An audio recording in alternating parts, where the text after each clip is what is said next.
It's just about summertime in 2025, assuming you're in the Northern Hemisphere, and today I've got for you guys my 10 choices for the best designer fragrances for this year.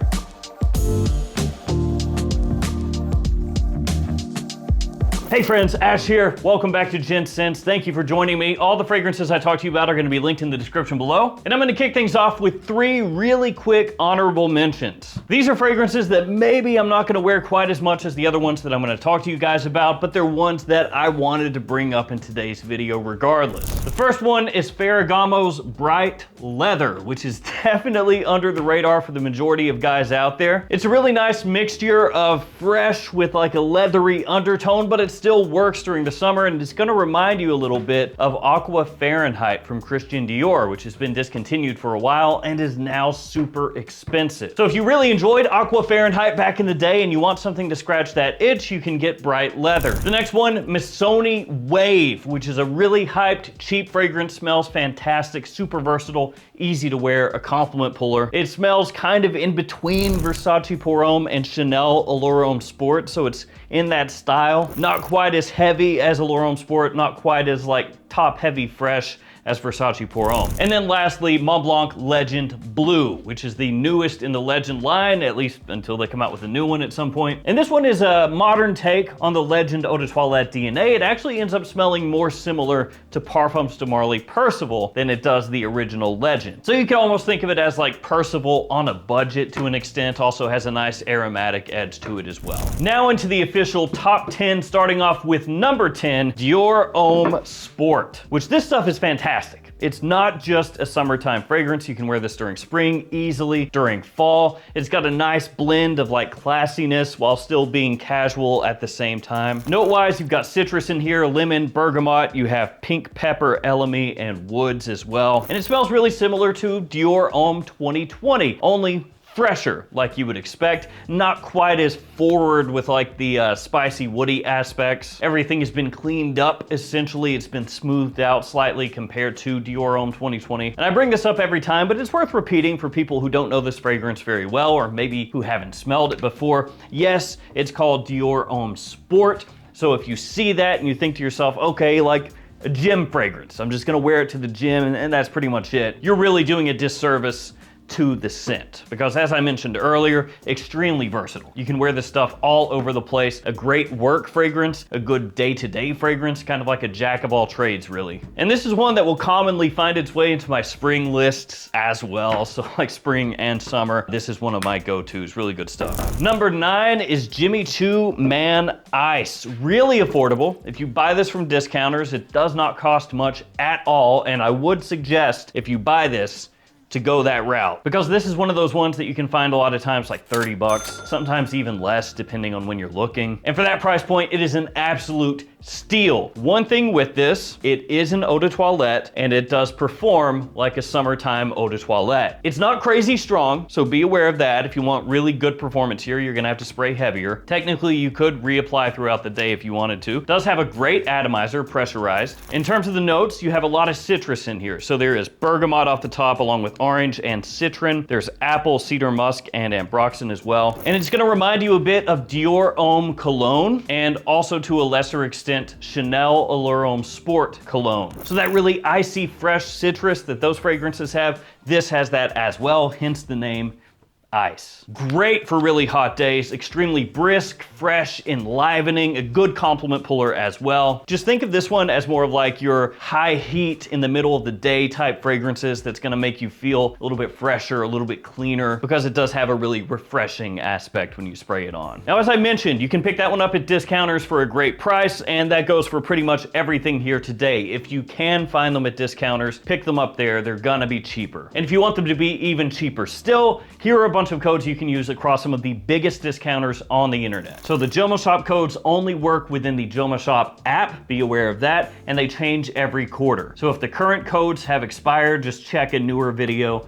and the new code should be there. Then I've got 15% off at Gift Express, 5% and free shipping off at Maple Prime. The perfume box, 10% off, which has amazing deals on cologne, fragrances, and designers. And then there is Max Aroma, Twisted Lily, Fragflex, and more. So we're at number 8, and number 8 for me is gonna be this one, Bulgari Wood Neroli. I kinda wanna get back into wearing some of those fragrances that are more like Neroli Portofino, also Original Vetiver from Creed. So I might actually reach for Mugler Come Together as well. You know, just that style of fragrance that's like really clean, very classy, elevated smelling, but at the same time, clearly a summertime scent. Stuff like that. Because the trend right now is really sweet stuff, right? Pretty much across the board, everything is really, really sweet. And don't get me wrong, I love sweet fragrances. There are some coming up, but sometimes you wanna have a change of pace, you know what I mean? And so this one can do that for me. And yeah, it does smell a bit similar to Tom Ford's Neroli Portofino. So it's gonna be very clean, soapy, classy, again, sexy, easy to wear, super versatile. Pretty much all of these fragrances are really versatile, to be fair. Note-wise, it has bergamot, neroli, orange blossom, woods, and musk. So you have citrus and then white floral notes that also impart a citrusy kind of scent profile, only they're going to be almost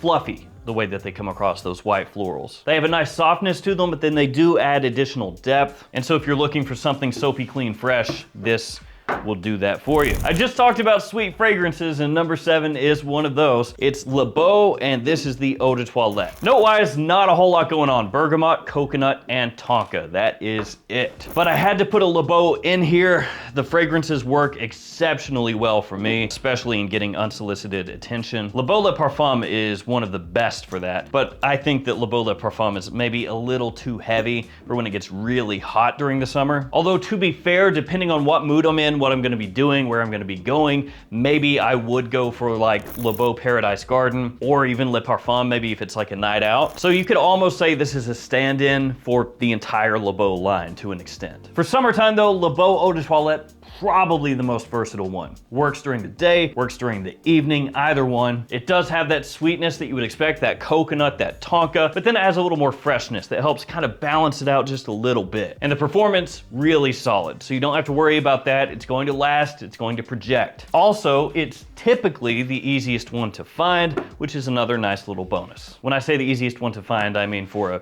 bit of a discounted price. Number 6, maybe a surprise that it's not higher up the list, but it's Acqua di Gio Profondo, the new version of the Eau de Parfum. Now, as of when I'm filming this video, they have announced Acqua di Gio Profondo Eau de Toilette, which might actually be a better choice for summer. The issue is, as of when I'm filming this, I don't own it. And I haven't been able to find it just yet either, so I haven't even ordered this stuff. So who knows, maybe I'll be able to get that soon, and when I get it in, I'll let you know, would it have replace this, or maybe it's not as good as this. I'll let you know when I actually get it. For now though, it is the Eau de Parfum, and absolutely not Profondo Parfum. To my own taste, Profondo Parfum probably would be my last choice of an Acqua di Gio for summer, and just in general. So make sure you do not get them confused, okay? Eau de Parfum, not the Parfum, because the bottles look really similar. Note-wise, this one has mandarin orange. I think technically it's green mandarin orange, along with rosemary, aquatic notes, lavender, and mineral notes as well. So this is essentially a refresh, a reformulation of the original Acqua di Gio Profondo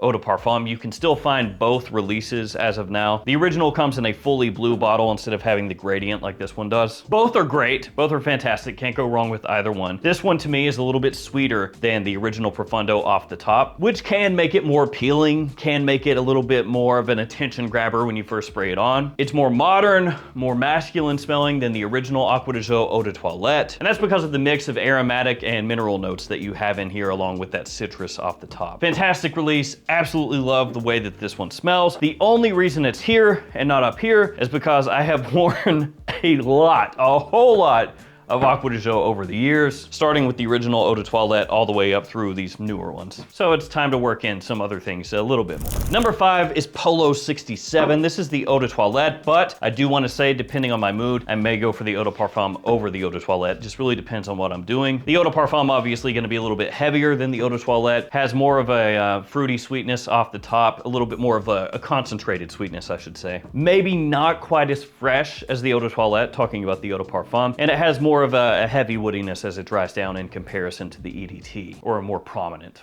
woodiness. So note-wise, the Eau de Toilette has pineapple. That's gonna be one of the main things that you get here off the top, along with bergamot and lemon. So really fresh, zingy, lively opening. As it dries down, you've got juniper, sage, patchouli, and vetiver. So it does follow that kind of like fresh, fruity opening into some masculine aromatic notes and fresh woods in the dry down. At full retail price, Polo 67 EDT is gonna be one of the more affordable designers out there. So it's gonna be cheaper than most everything else that we talk about. It is pretty popular though, so even at discounters, while you can find it for a discount, it's not heavily marked off just yet. At least not as much as a lot of other Ralph Laurens have been marked off, we'll say that much. It's a lovely scent, kind of vaguely reminiscent of YSL Myself. I mean, side by side, they're absolutely different, but it does a lot of things in a similar way, in the sense of being just very fresh, very clean, extremely approachable, and that type of scent that you can just leave on your desk, grab, spray, and go wherever you're going, whatever you're doing during the summer, and it's gonna work. Number 4 is a fragrance that works extremely well during the summer, but also spring and fall, and frankly winter as well. It's Bad Boy Cobalt from Herrera. And this is one that has grown on me an enormous amount. Actually, this one and Polo 67 grew on me really fast, but that one grew on me a lot too. Bad Boy Cobalt took me a little while longer to come around to. Not that I disliked it initially, it's just one of those ones that as you wear it, you really start to appreciate it. So it does have a decent amount of sweetness in there. There's lavender and plum as two of the main notes. You also have truffle, vetiver, cedar, and pink pepper. Truffle, a really weird note, don't see that used very often. It has like a faint earthiness in the dry down, but it's fine. Like, don't let that scare you away is what I'm saying. It's not like the kind of note where you go, truffle. Hey, don't worry. And honestly, nobody in real day-to-day life is going to smell this and think it smells like a mushroom. Ever. Nobody ever. So this is another one that kind of balances freshness and sweetness and an aromatic edge to it that works really well for me. But because the fruitiness here is plum, it's a little deeper than your more typical summertime fragrance, which makes this stuff perfect for a night out. And the woodiness in there does have a little bit more depth than some of the other typical summertime fragrances as well. So that's going to give it really good push and staying power on your skin. It'll last all day or all night. It's also similar to Invictus Platinum. So if you're familiar with that fragrance for some reason, but not this one, they are really similar, so much so that for a lot of people it may be redundant to own both. But Bad Boy Cobalt, gonna get some good use this year. Number 3 is one that absolutely crushes for some people, including me, and for other people, it does not work. So you do need to understand with this fragrance which side you fall on. Is it something that sounds really appealing to you or not so much? It's Aeros Energy from Versace. Now let me explain why this may not work for you, or it may work extremely well for you. Citrus, okay? Citrus. There's a lot of citrus in Aeros Energy. I know you can look at the bottle, yeah, it's yellow, lemony or something like that. It has almost every type of citrus you could think of in the note breakdown, okay? There is lemon, there's lime, there's bergamot, there's grapefruit, and there's 2 different types of orange. Like I said, there's a lot. There's also pink pepper and musk in here, but ultimately that is not what's gonna make or break this one. All the citruses. And I love it. I love fragrances that are big citrus bombs. Actually, years and years and years ago when I started collecting more in earnest, I guess you could say, I sought out some of the better citrus scents, period. Like some of the most hyped ones over the years. That's what I was into. So when I smell this and I get hit with just a cavalcade of different citruses, I'm like, yes, yes. But for other people who really hate that smell of just overwhelming citrusy notes, they're not gonna like it. So I know I'm preaching about that, but I just want you to know. Because this is either love it or hate it. It's either going to smell absolutely divine on you, or you're just not gonna enjoy it and it's gonna be a waste. Now it does smell a little bit similar to like a Invictus cologne when you first spray it on, a little bit in that style to an extent. So when you first spray this on, if you're familiar with Invictus cologne, you might get that kind of feeling and be like, oh, okay, yeah, a little bit Invictus cologne, but if you side by side it, they are different, of course. My wife absolutely is in love with that fragrance as well, so that does not hurt. During the day when it's hot outside, I love Aeros Energy. Stuff is fantastic for me. Number 2 is a fragrance that has died and come back and died and come back again. It's Invictus Aqua from Rabanne, formerly known as Paco Rabanne. So I'm not gonna spend too much time on the story of Invictus Aqua, but essentially this launched and everybody loved it. They discontinued it, then they brought it back, but it was a different fragrance, different bottle, smelled different. People didn't love that one as much, got discontinued again. They brought it back again here recently in a very similar bottle to the original style, not the first reiteration. And thankfully, it smells much, much, much more similar to the original iteration, not the second one. The issue with this one, with the new one, was when it relaunched, they put it only in international airport duty-frees, like the big international airports. I know you're like, well, aren't all international airports big? No, they're not all created equally. But yeah, that was pretty much it. That was where you could find it. So if you weren't traveling internationally, yeah, you're screwed. But thankfully, it has started to pop up at discounters and also Rabanne's own website. And the price, all things considered, is not that awful. It's like $125 full retail. I mean, that's not cheap or anything, but compared to a lot of stuff nowadays, it's a pretty good price. They did dumb down the note breakdown. It's like grapefruit, C notes, and amberwood. Yeah, they gave you like a 3-note note breakdown, but whatever. It does smell, as I said, extremely similar to the original Invictus Aqua, so extremely fresh, a little bit sea salty, nice sweetness to it, bubblegummy a little bit, but not too terrible. Because again, that freshness helps balance it out a bit and it becomes less cloying. Because there have been other Invictus fragrances over the years that have that bubblegummy sweetness, but they don't have as much freshness to balance it, and then it can become a little headache inducing depending on how much you spray on. So this one ticks a lot of boxes for me. It gives me that kind of like discontinued fragrance brought back to life thing that I like. Massive compliment puller, super easy to wear. Decently affordable price as well. And that Invictus style, that Invictus DNA is still extremely popular. You've got stuff like Nitro Red, for example, all over the place that's kind of Invictus-y. And that just kind of proves it still works, people still love it. And number one for me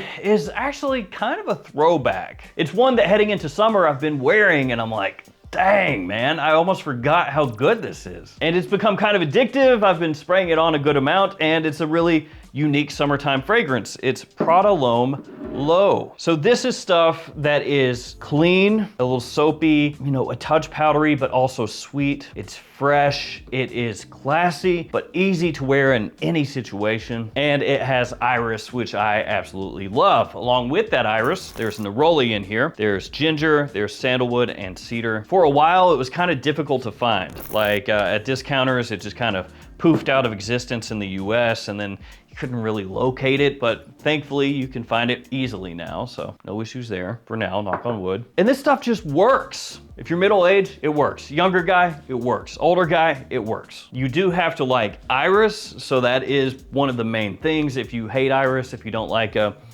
soapy, fresh, kind of sweet, clean iris, you know, maybe not for you, but I think it smells absolutely amazing. Stuff is so good. And I am a fan, to be fair, of the entire Praalom line, especially the original, this one, and Intense. And so I want to break this one back out. Another reason I want to do that is because it is not as popular right now, so it's not going to be as saturated. Not as many people are going to be wearing it, so it kind of gives you a slightly unique touch as well. All good things. So that is my number one, Praalom Low. I will say that a lot of newer fragrances here over the past few years, not all of them of course, but a lot of them, the majority, seem to be more fall winter time. Let me know if you feel that way as well. I haven't sat down and like crunched the numbers or anything. It just kind of feels like most fragrances coming out are fall winter, like deeper, sweeter kind of fragrances. And then there are also fragrances that are more like anytime fragrances, but there aren't as many summertime only fragrances, it feels like. A lot of the summertime fragrances coming out also are more like limited editions, like, you know, Boss Bottled coming out with summertime editions, or Light Blue coming out with summertime editions. Like they don't want to lock it in as a main release, you know, they're like, oh, here it is for this summer, okay, great. But if you look, there's still absolutely amazing summertime fragrances all over the place, newer ones, ones that have been out for a few years, and even some older ones as well. So there we go, guys. That is my choice for this year. That is my lineup. Thank you guys for hanging with me. Let me know in the comments what you're looking forward to wearing this summer. Stay safe out there, take care of yourselves, and I'll see you tomorrow